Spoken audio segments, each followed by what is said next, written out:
শুরুতেই বলে নেই, এই আজকের এপিসোডটা এটা অনেকটা আমার বিষয়ে।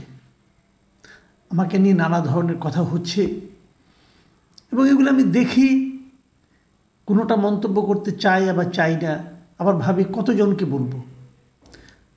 আর নিজেকে নিয়ে একটা অনুষ্ঠানে আপনাদের সময় নষ্ট করাটা, নিজের সম্পর্কে বলে, এটাও নিজের কাছে খারাপ লাগে।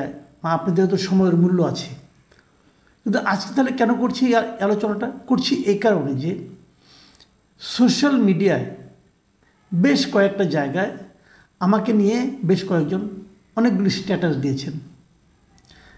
আমাকে নিয়ে স্ট্যাটাস আগেও দেওয়া হয়েছে, আমাদের সাংবাদিক বন্ধুরা অনেকে দিয়েছেন। তো সেগুলো নিয়ে আরেকদিন বলবো, বলা যখন শুরু করেছি ওগুলো বলবো। আজকেরটা বলি। আজকে অনেকেই দেখলাম যে আমাকে নিয়ে বলছেন যে তাদের একটা বক্তব্য হলো যে আমি পড়ি, বরং আমার মুখে না বলে আমি পড়ে শোনাই আপনাদেরকে। প্রথম যেটা পড়ব সেটা হলো এগ্রিকালচারিস্ট এমডি আব্দুল আলিম। উনি লিখেছেন, তিনি লিখেছেন, দালাল মাসুদ কামালকে নাকি উপদেষ্টা বানানোর জন্য সুপারিশ করা হচ্ছে। যদি তাই হয় তবে জাতির সাথে আর একটা মুনাফিকি করা হবে। এখন এটা হতে পারে, এটা নিয়ে আমার কোনো বক্তব্য নেই। আমি আরেকটা পড়ি। হারুনুর রশিদ উনি লিখেছেন, রয়ের এজেন্ট ও আওয়ামী লীগের দালাল মাসুদ কামালকে যদি উপদেষ্টা পরিষদে অন্তর্ভুক্তির সিদ্ধান্ত নেওয়া হয় তাহলে আপনার প্রতিক্রিয়া কি হবে? অনেকে প্রতিক্রিয়া দিয়েছেন, সেখানে সে আলোচনায় আসছে আরেকটু পরে। আরেকজন লিখেছেন আল মামুন, তিনি লিখেছেন, আলোচিত সমালোচিত মাসুদ কামালকে উপদেষ্টা পরিষদে অন্তর্ভুক্ত প্রশ্নে আপনার মতামত কি? সঠিক সিদ্ধান্ত নাকি ভুল? আরও একটা কমেন্ট পড়ে শোনাই।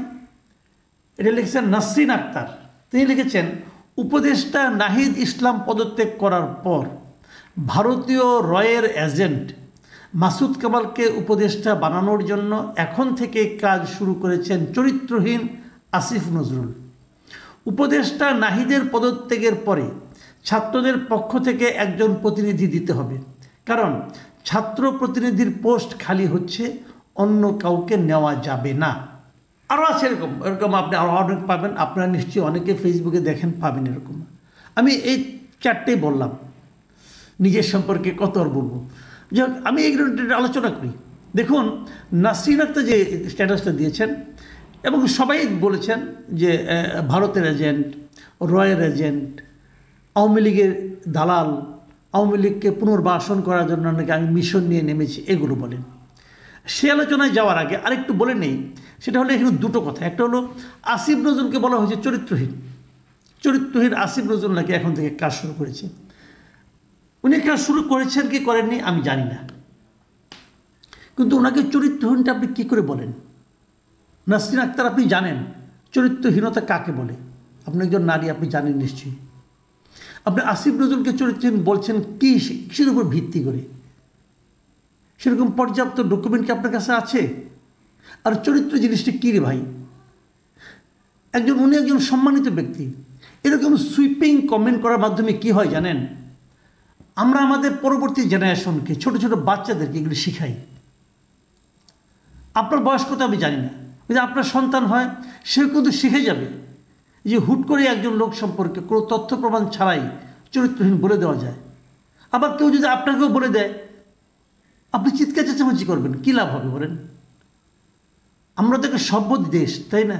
কারোর সম্বন্ধে কোনো বিশেষণ যুক্ত করার আগে একটু ভদ্রভাবে করা যায় অথবা জেনে নেওয়া যায়। আরেকটা হলো যে ছাত্র প্রতিনিধিদের একজন দিতে হবে, মানে ওই পোস্টটা ছাত্র প্রতিনিধিদের উপদেষ্টা পোস্ট কয়টা, তার জন্য কোনো কোটা আছে? আপনারা তো কোটা বিরোধী আন্দোলন করেছেন ভাই। এই ছাত্ররা কোটা বিরোধী আন্দোলন করেছে, ছাত্রদের জন্য কোটা থাকতে হবে কেন? ছাত্রদের সবগুলি হলে অসুবিধাটা কী? আবার একটাও না হলে অসুবিধাটা কী? আমি তো একটাও না হওয়ার পক্ষে ছিলাম শুরু থেকে। কেন সেটাও আমি বলেছি। আমি বলেছিলাম যে ছাত্রদেরকে উপদেষ্টা পরিষদে নেওয়ার মাধ্যমে সারা দেশের ছাত্র ঐক্যটাকে আপনারা নষ্ট করে দিয়েছেন, ছাত্রদের মধ্যে আপনারা লোভ ঢুকিয়ে দিয়েছেন।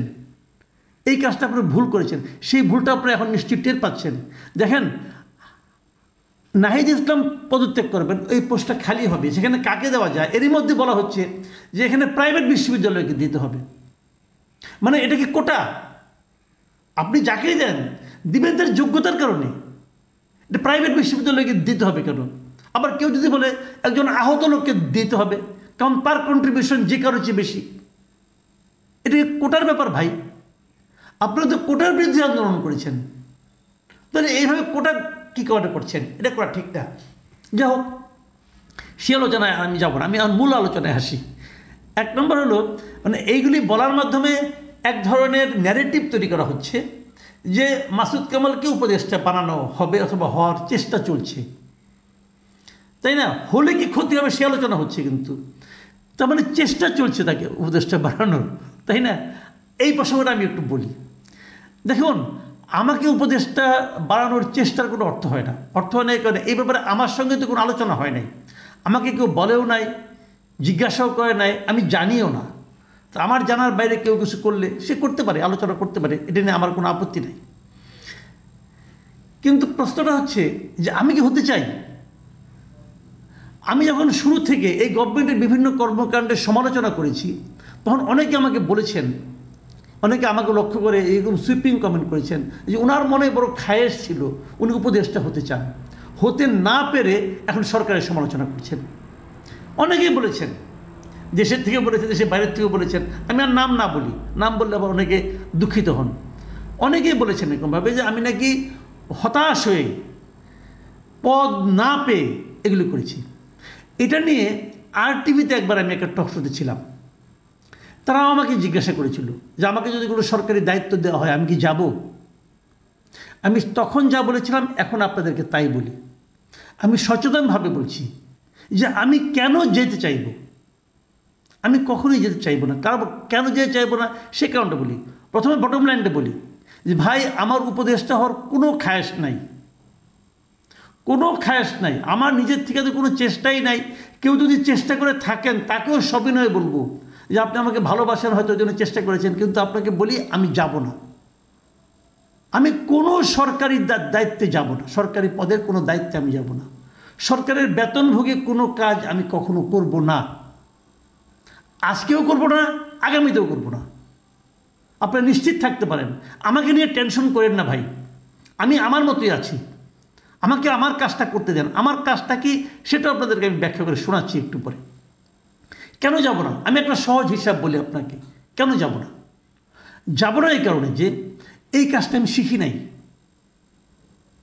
আমার বয়স হয়ে গেছে ভাই, আমি 35 ইয়ার্স সাংবাদিকতা করি, 35 ইয়ার্স। তার আগে আমি সাংবাদিকতা বিভাগে পড়াশোনা করেছি, তার মানে গত 35 বছর ধরে আমি সাংবাদিকতাই করি, আমি তো আর কিছু শিখি নাই, আমি আর কিছু করতে পারবো না, আমি এটাই পারি, আমি এটাই করব। সাংবাদিকের মূল কাজটা কি? সাংবাদিকের মূল কাজ হলো ক্ষমতাকে প্রশ্ন করা, আমি ক্ষমতাকে প্রশ্ন করি।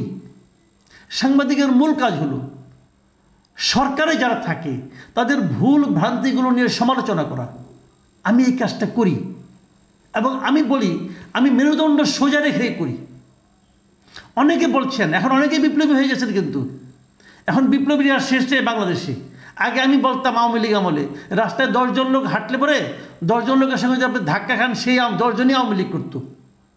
এদেশের 10 জনের মধ্যে 10 জন লোক আওয়ামী লীগ করতো এক সময়, ওই শিবিরের লোক আওয়ামী লীগ করতো, আওয়ামী লীগের দলের মধ্যে ঢুকে পড়ছিল, ঢুকে আওয়ামী লীগ করতো, আওয়ামী লীগের ছদ্মবেশে থাকতো।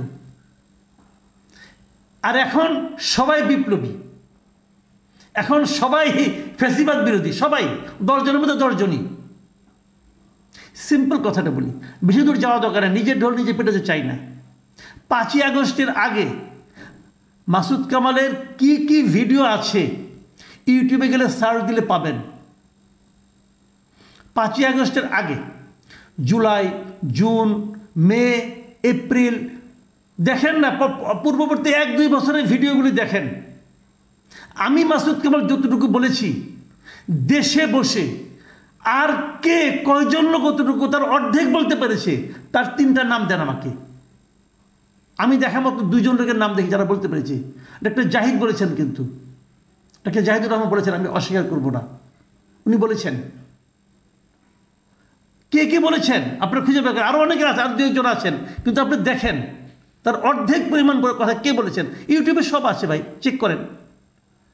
আওয়ামী লীগের দালালি মাসুদ কামাল কখনো করে নাই, এখনো করে না। আমি বিএনপির দালালিও কখনো করি নাই, এখনো করি না। আমি এই সরকারেরও দালালি কখনো করি নাই, এখনো করি না। পার্থক্য একটু যে আমি এই সরকারটাকে আমার নিজের সরকার মনে করি। এর ব্যাখ্যা আমি দিয়েছি কেন আমি সরকারের সমালোচনা করি। আমি ব্যাখ্যা দিয়েছি, সরকারের ভালোগুলি প্রশংসা করেছি, যেগুলো আমি মনে করছি তারা ভুল করছে সেটা আমি বলেছি, শুরুর দিন থেকেই বলেছি। যখন এই উপদেষ্টা পরিষদ গঠন করা হয় তখনই আমি বলেছি এই উপদেষ্টা পরিষদ আমার পছন্দ হয়নি, আমি বলেছি। আপনারা সবাই পছন্দ করতে পারছেন এই উপদেষ্টা পরিষদকে? পছন্দ হওয়ার মতো উপদেষ্টা পরিষদ হয় নাই, তো বলেছি রে ভাই, সবই বলছি। যারা ভালো কিছু হয় তখনও বলি, যখন খারাপ কিছু হয় তখনও বলি। উপদেষ্টা হতে না পাওয়ার বেদনা থেকে বলি না, সাংবাদিক হওয়ার কারণে নিজের মধ্যে যে চিন্তা কাজ করে, নিজের মধ্যে যে অনুভূতি কাজ করে, নিজের মধ্যে যে পেশাগত দায়িত্ববোধ কাজ করে, সেখান থেকে বলি। এটাই আমার স্বভাব।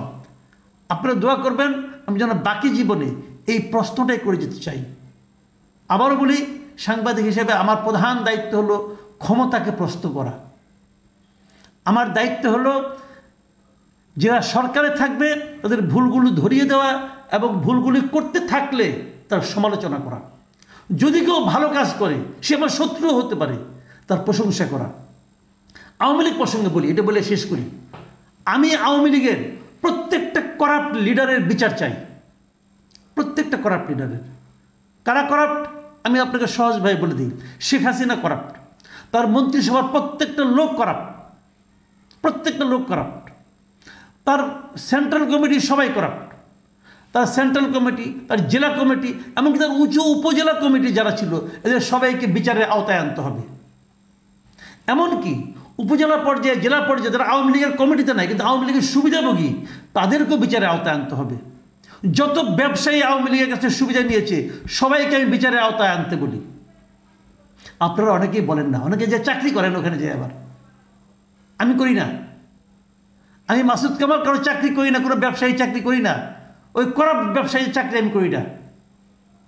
আর অর্থনৈতিক লেনদেন, একদিন যে কে বলতেছে যে মাসুদ কামালের কত টাকা আছে, ভাই ওইটুকু মনের জোর না থাকলে, ওইটুকু নৈতিকতার জোর না থাকলে কথা বলতে পারতাম না। এখন এখানে ওপেন চ্যালেঞ্জ করছি, বাংলাদেশের কোনো একজন ব্যবসায়ী, কোনো একজন ব্যক্তি, কোনো একজন সরকারের লোক আজকে 35 বছর ধরে সাংবাদিকতা করছে, মাসুদ কামালকে 5 টাকা দিতে পেরেছে, একটা লোক সামনে এটা দাঁড় করায় দেখা দেন। যদি পারেন সেই দিন থেকে আর কথা বলবো না, এইটুকু জোর আছে।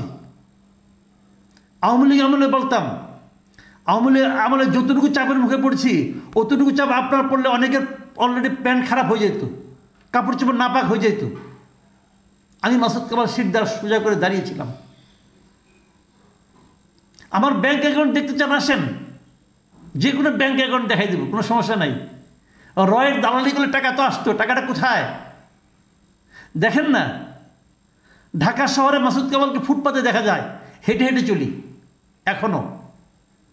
যে আমাকে লোভ দেখায় না ভাই। আর আমার বিরুদ্ধে কিছু বলার আগে 10 জনের কাছে জেনে নেন, জিজ্ঞাসা করেন যে মাসুদ কামাল লোকটা কেমন। যারা আমাকে চেনে তারা বলবে বেয়াদব, বলবে বলবে মুখে কোনো লাগাম নাই বলবে, কিন্তু কেউ একজন বলুক আমি করাপ্ট, তারপরে আমার সঙ্গে আলাপ করেন। ভাই রয়ের এজেন্ট হওয়া লাগে না। আমার সংসার এমনি চলে যায়, গরিব মানুষ গরিবানা হালে চলি, আমার চাহিদা কম, আমার কোনো সমস্যা হয় না। বটম লাইন বলে শেষ করি, এমনি বড় হয়ে গেছে, অনেকে হয়তো মন খারাপ করছে যে এত কথা বলে কেন লোকটা। বটম লাইনটা বলি, আমি কখনো কোনো সরকারি পদে যাব না, বললেও যাব না, চাইলেও যাব না। আপনারা দয়া করে ওদিকে আমাকে ঠেলেন না। যারা সমালোচনা করছেন, উৎসাহ করছেন, তারা অন্য কিছু করেন, এই দিকে সময় নষ্ট করেন না। আপনারা খুব গুরুত্বপূর্ণ মানুষ ভাই, অন্য কিছু করেন, আমার পেছনে সময় নষ্ট করেন না। আমি খুব একটা ক্ষুদ্র মানুষ, যদি বেঁচে থাকি আমাকে সহ্যই করতে হবে, আমি কাউকে খুশি করতে পারবো না। প্রিয় দর্শক, এখানে এই পর্যন্তই। ব্যক্তিগত প্রসঙ্গে কথা বললাম, এই জন্য আমি সবার কাছে ক্ষমা প্রার্থী। ভালো থাকবেন আপনারা। আল্লাহ হাফিজ।